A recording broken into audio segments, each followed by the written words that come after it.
Welcome to Shady Business Podcast, where we dive into the darkest corners of human nature, unraveling some of the most chilling and mysterious true crime cases. I'm one of the hosts, Emily Brazel, and in this episode, we're going to learn more from a special guest expert, Instructor O'Toole, who is a retiree from the Greensboro Police Department and State Bureau of Investigations. Please welcome Instructor O'Toole. Thank you for having me. Thank you so much for being here. So can you tell us a bit more about your background experience and what brought you into the criminal justice industry? Sure, absolutely. After college, I wound up getting a job in the financial service industry, and I worked in a number of roles, such as on an equity trading desk. I worked on a bond desk. I worked for a day trading operation when online trading became a big thing back in the 90s. I was in that industry until 9/11 happened. When that happened, one of the towers that was hit housed the majority of my company, which at the time was Morgan Stanley. We were the biggest resident at the towers. And that essentially sparked my segue or desire to get into something like terrorism finance. And so while working in a completely unrelated industry, I try to have a plan in place of how I can get into financial crime investigations down the road. So that's really what the spark was. We moved from Florida to Greensboro, and I was lucky enough to get into the Greensboro Police Department, and I had a pretty great career with the State Bureau of Investigation. I also worked for about 3 years and 3 months with the North Carolina Secretary of State's office, where I exclusively did investment frauds and cryptocurrency investigations. Wow, that's super interesting. So what do you think was the most challenging investigation that you worked on in your experiences? That is a great question. I would say typically investment frauds and some of the money laundering, because there's a stigma with a lot of people in order to admit them to themselves and to their family and to law enforcement in general that they've been victimized, especially folks that are elderly, because they're struggling with a lot of different issues. They want, they get taken in by someone that makes promises of higher gains or making more money and all of these things, and they're worried about money for their long-term finances, for leaving something in retirement for their daughter or their son or their grandchildren. So they're often taken in by these folks that are exceptionally skilled salesmen and con men and know how to get people's confidence. I've seen all walks defrauded, whether it's Ivy League educated attorneys or, someone that went to an Ivy League medical school, down to the farmer in rural North Carolina. So these folks are really the Michael Jordan of con men. And for elderly folks to admit they've been scammed or they've had their money taken, it's often hard for them because they don't want to feel that, they don't want to let their family know about it, and they don't want to have to be threatened to be put in a home, or especially if they lost their money, their house is getting foreclosed on. So in these types of investigations at all ages, you have very reluctant victims oftentimes. And I think, that's across the spectrum of financial cases. How do you think advancements in technology has changed the way these money scams go on? Because there's AI and those voice thingies where can you tell me more about that? Absolutely. So there is really at the onset of COVID and with everyone being home, there was really a large transition from traditional street gangs or organized crime groups to get into things like defrauding people in a number of different ways. So if anyone's ever gotten those kind of text messages that are like, "Hey, how you doing?" You go into the mall with Susie, oftentimes folks are taken in by that and they respond, even if it's just to say, "Hey, you got the wrong number." These folks are very trained. And with AI, before I retired, I was in contact with a woman who was essentially a money mule. And she was committing money laundering for an overall larger defrauding in a number of ways of multiple people across the country. She was basically receiving money or checks, running it through her account, and then either taking out bulk cash or sending wires to other addresses. So she was facilitating these illicit proceeds as the movement, which we can speculate may have went overseas. When I interviewed her, she was 100% convinced that she was in communication with Toby Keith, and there was nothing we can do, whether it was myself, fellow investigators, or her daughter, to convince her otherwise. And that was a direct result of AI. Wow. So the voice sounded exactly like Toby Keith. Yeah. And she was dead set, and there was nothing I can do. She wound up throwing us out of her house. But again, we had to advise her that what she was doing was illegal, and we provided her with a money mule letter, is what it's called. But no, AI has opened up the floodgates. It's much easier for folks to sit at their house and come up with ways of defrauding people and stealing their money than it is to run into a store with a gun. Right. Yeah. So my mom is a financial advisor, and she always tells me, like, so we have like a code word. So whenever like I get a phone call from someone and they like pretend to like be me or whatever, then she's like, what's the code word? And then if it's not, if they don't say the code word, then it's not actually me. So we always come up with things like that. I think that's a great idea. Yeah. It really is. Any type of internal control or blockade you can put up that adds a potential victim the opportunity to really scrutinize to a greater degree whatever's being said to them or whatever's being emailed to them or texted to them. I think that's amazing. That's probably direct result of your mom being in that type of business, you know? So Yeah. that's great. I actually also have a story. So one of my friends that goes to Chapel Hill, she was scammed. She legitimately was convinced that she was on the phone with the government, and they were like, if you hang up, then we're going to arrest you and all this kind of stuff. So they gave her specific instructions and was like, you have to go to Walmart and take out thousands of dollars in gift cards. And she like skipped class for all of this. Like she was 100% convinced that she was on the phone with the government. Yeah. Her friends literally had to like track her down and be like, you need to stop what you're doing. This is a scam. Yeah. And it's unfortunate because that's very common, whether it's the Google Play cards or the Apple cards or anything like that, because they want right away, as soon as you get your hands on those cards, meaning the victim, they want right away to get the code. Once they get the code, the money's gone. You're not able to track it. Or if you can, you usually track it to another account, and then it usually typically goes overseas, or it really becomes difficult with the tracing as it runs through just a myriad of different mechanisms. So do you want to talk about the financial cases that you worked on with Joseph Mutter and Kenneth Sullivan?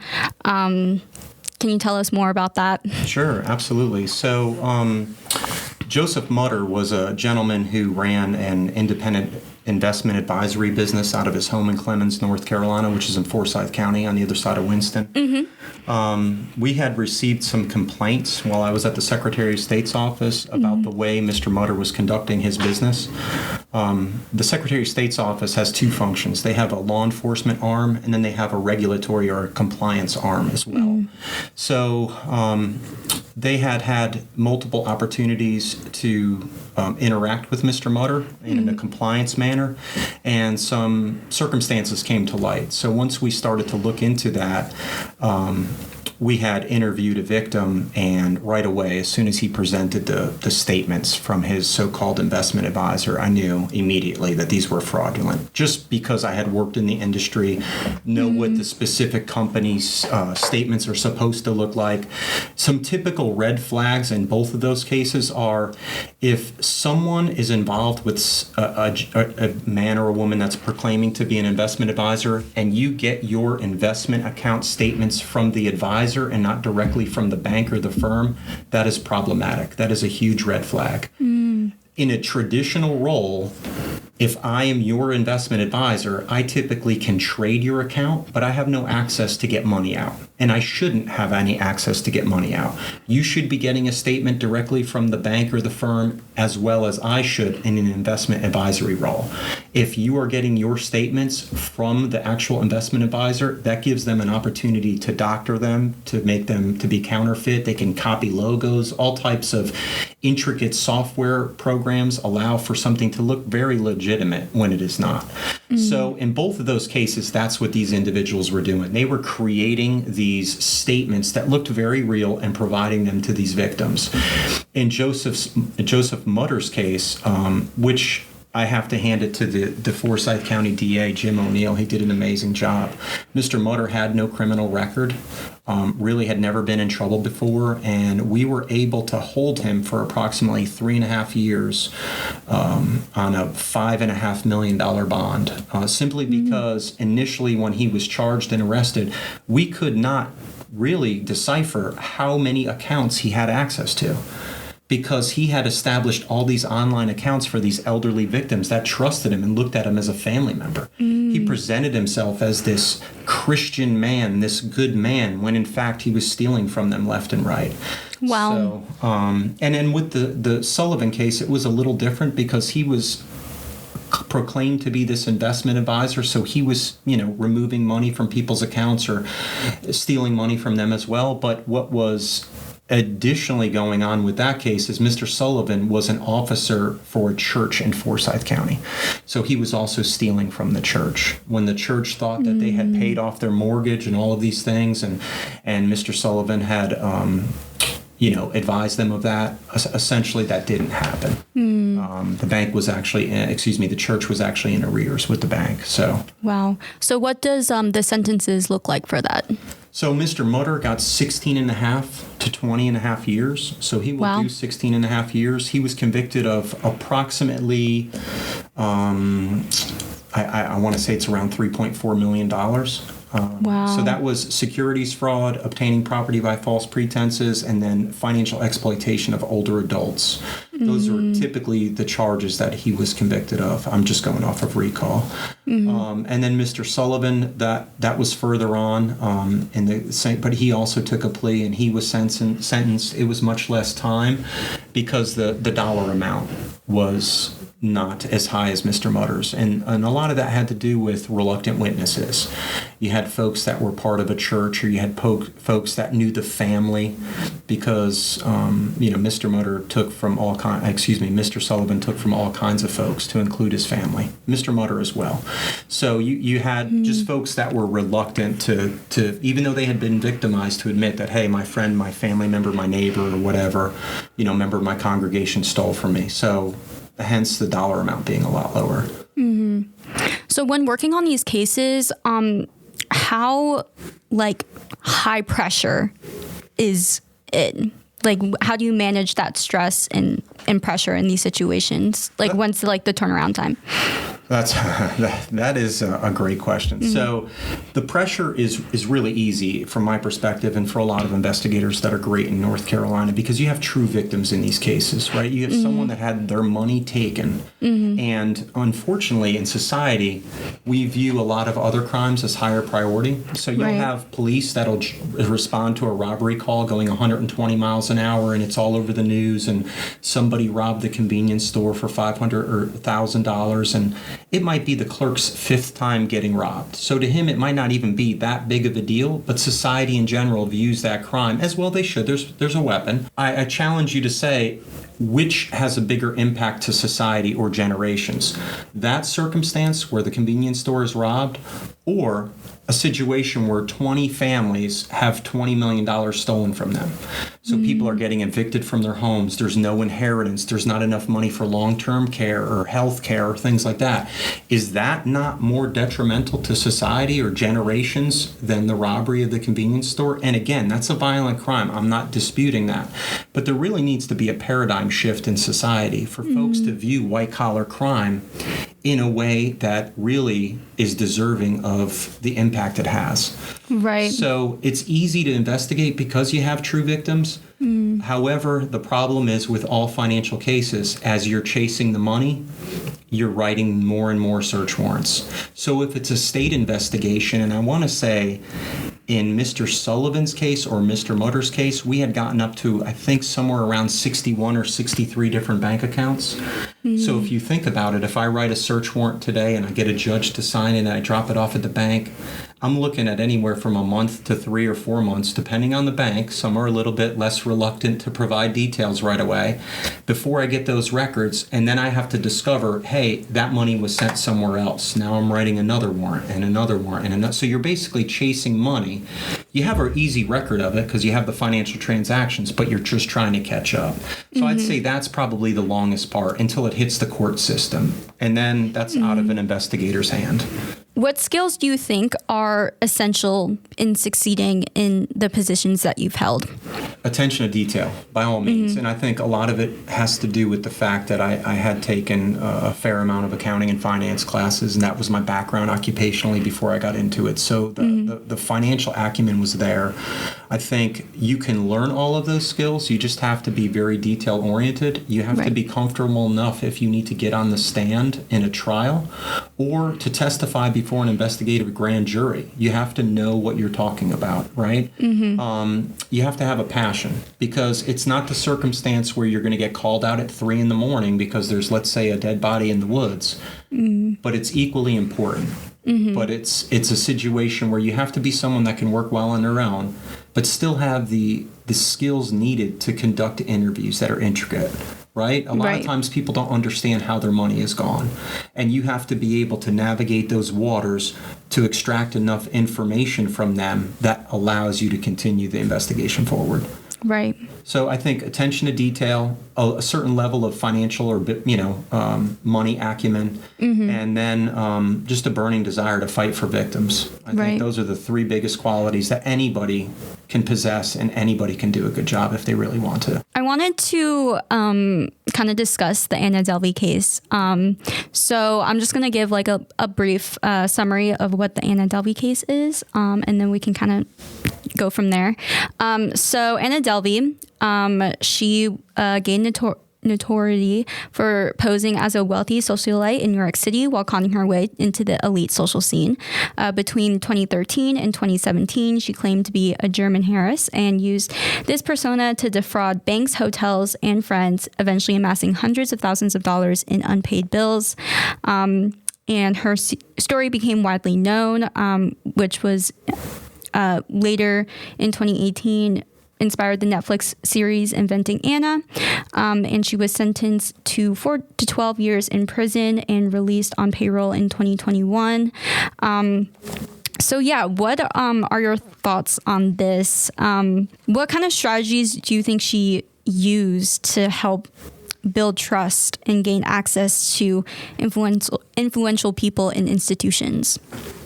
So the actions that Anna Delvey or Anna Sorokin took, I do not think are unique only to her. There is a lot of people that have purported to be something that they're not, and have been able to gain financial favor, trips, material things. So that part of the circumstances are really not unique. What is unique is the fact of who she was actually victimizing, right?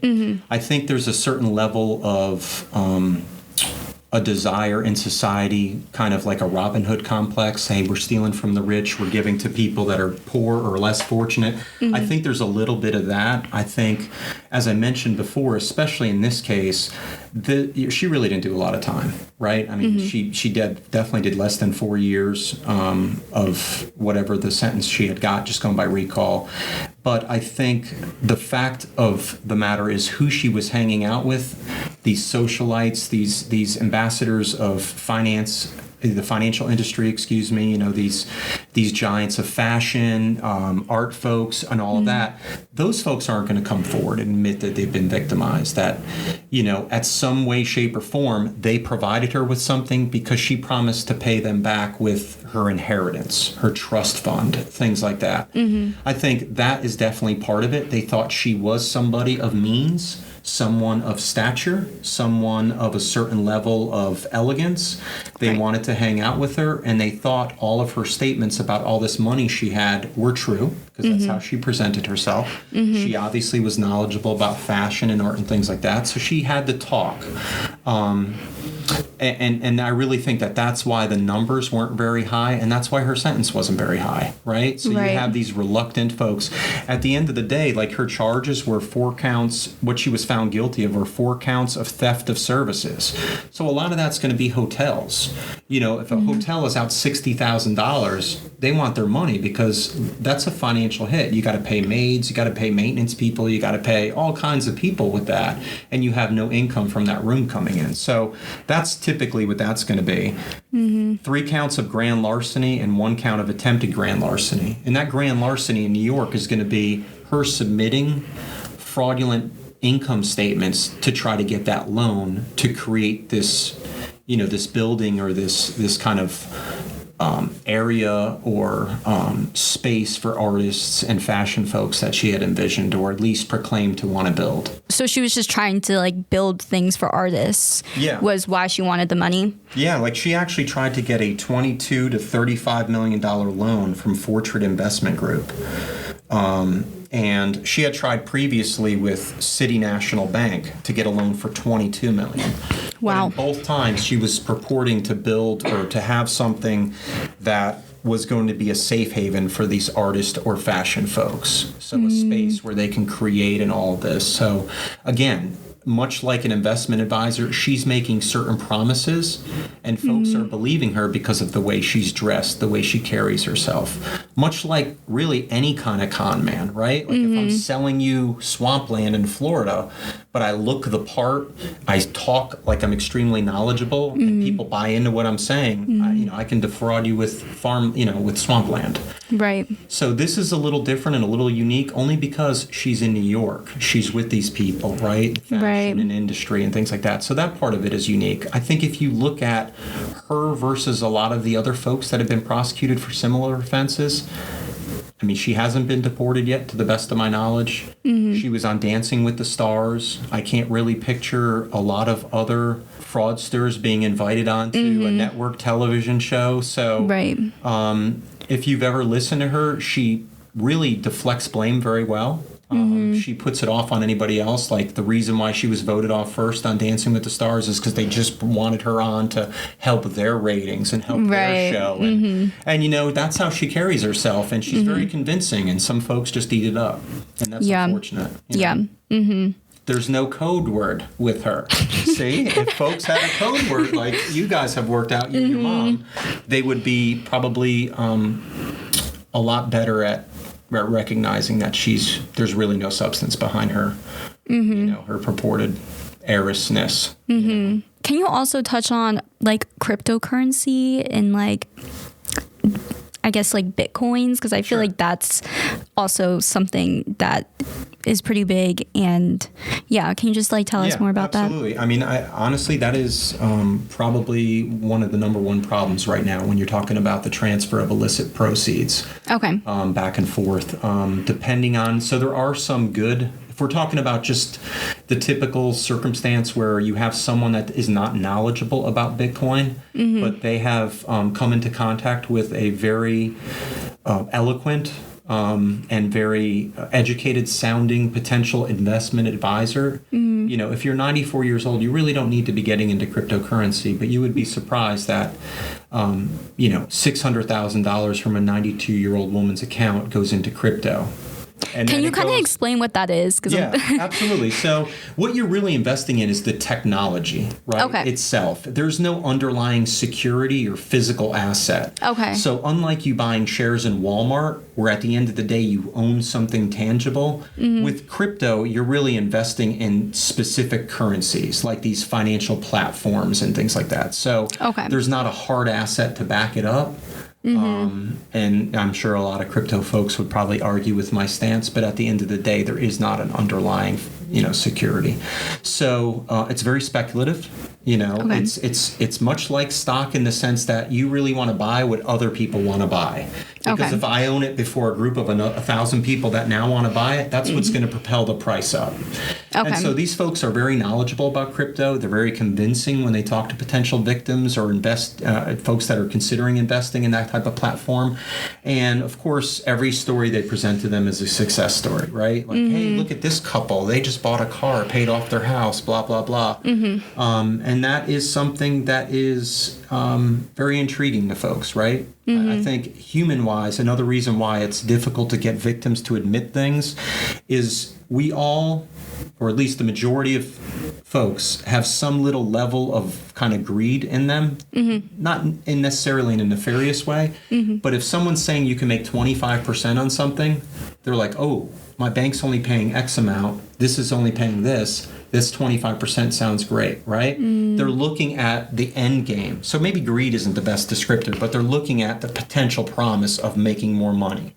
But in reality, trust me, if there's a guy on the east side of Greensboro that's promoting returns of 40-50% a year, and no one's ever heard of him, I assure you, if that was legit, he'd be on all the talk shows. He'd have like books written. He'd have his own YouTube channel. You know what I mean? So if you're meeting a guy at a coffee shop that doesn't actually have an office, be very concerned. You know what I mean? Ask a lot of questions. Vet him. There's tools online. If you're talking to someone that's a potential broker, you can go to like web broker or different checks through FINRA or the SEC. You can check on these folks, see if they are licensed, if they've ever been disciplined, if they've lost their license, that type of thing. Those areas are out there for you to check, or I should say those mechanisms are in place. To go back to crypto, a lot of times there are legitimate exchanges. So if you're investing in something like Bitcoin or Ethereum, you know what I mean? You have the opportunity to buy it through a traditional or let's say an exchange that complies with financial regulators or investigators, or some more nefarious platforms that don't honor legal process like a search warrant or a federal grand jury subpoena. So really, once you get it into one exchange or one, financial platform, it's very easy for a bad guy to move that money around. And once it's outside the U.S., then it's more difficult to track those funds down. Right. And to get those other exchanges or those other platforms to comply with, someone in North Carolina trying to serve a search warrant or federal grand jury subpoena. So it moves quick. It's instantaneous, just like when you Venmo your friend money or you Cash App your friend money. The exchanges are that quick. So, once the money it's clicked on and it's sent somewhere else, it's gone. Right. There are some mechanisms in place to try to get the money back, but it's something that needs to be done quickly. Right. So, like, whenever I go on, like, I was scammed once on TikTok through, like, an ad, and I bought something that just was, like, I just never got. Yeah. So, like, how you go, then I went to, like, my bank account to dispute it, and then I wasn't able to dispute the transaction. So it's like, how do you do that? Yeah. So there's a lot of times, like, let's say there's a bank that's a bank wires, an elderly gentleman wires money to someone for whatever reason, right? He thinks it's something and it's really something different. So if he's able to act in a certain amount of time frame, let's say a day or two, a lot of times they can serve a letter on the receiving institution and bring that money back.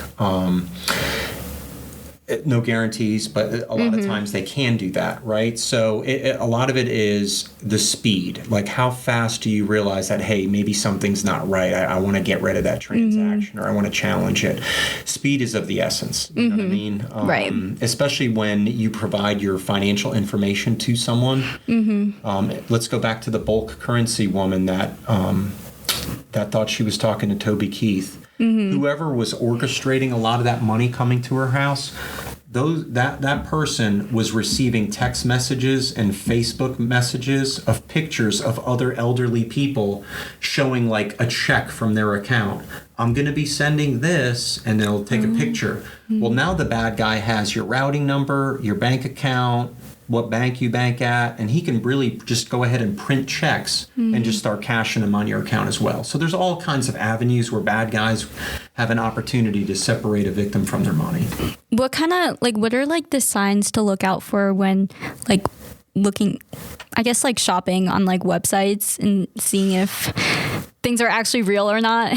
So that is a great question. I have a young daughter. She's recently turned 19, and she is interested in buying clothes from a lot of websites that I am completely unaware of. Right? And a lot of times, because of my background, I'm always like, is that legit? Like, I've never heard of that. You know what I mean? Yeah. But then again, I'm an old guy, so what have I heard of, right? A lot of traditional stuff that's been around forever. So it's very tough. I'd say a lot of things you can do is check into it, but you can't really trust Google or Yelp reviews at certain times, right? So I would check reviews, see if there's any complaints. If it's purported to be a domestic company in the U.S. that's working out of a certain state, you can go to the Better Business Bureau in that state, see if they have any complaints against them.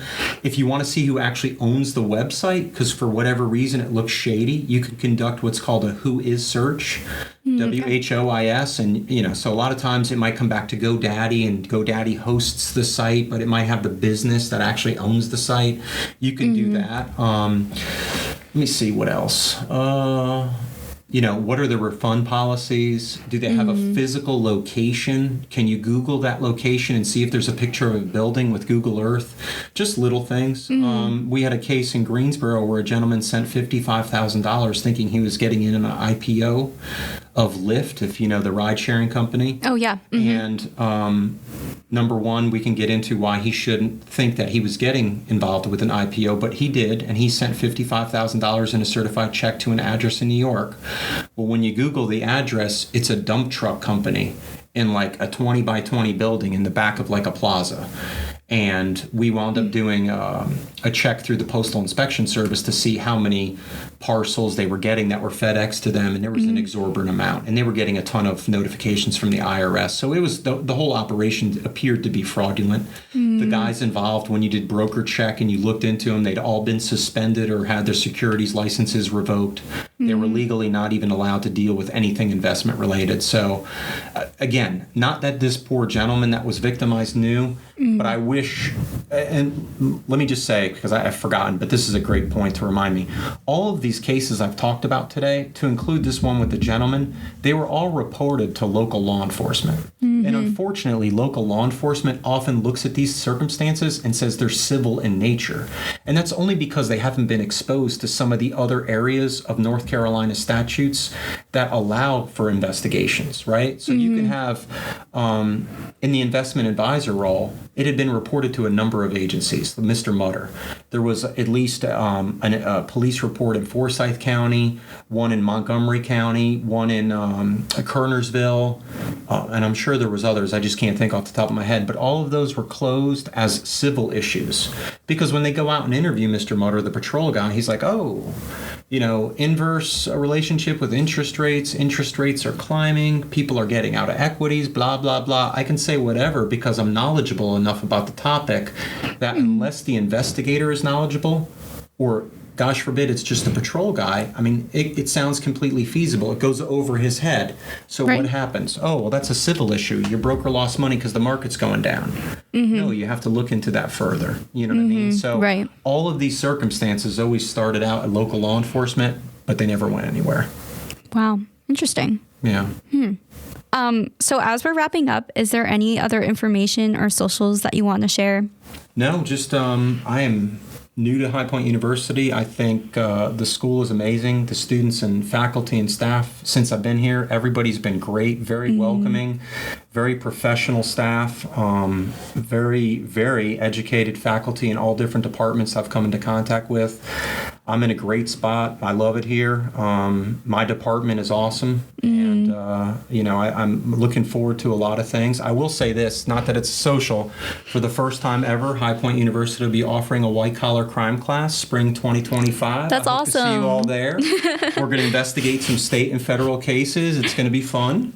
Awesome. So maybe we'll get into Anna's case, but we're going to have financials and kind of learn just kind of how to work through it. I know everybody doesn't want to be in law enforcement, but this class will prepare you to be an insurance investigator, prepare you to be an investigator at a bank or another financial institution. So it'll give you a decent background and get you past the awareness level, get you some exposure. So awesome. I'm happy to be a part of it. That's so exciting. Thank you.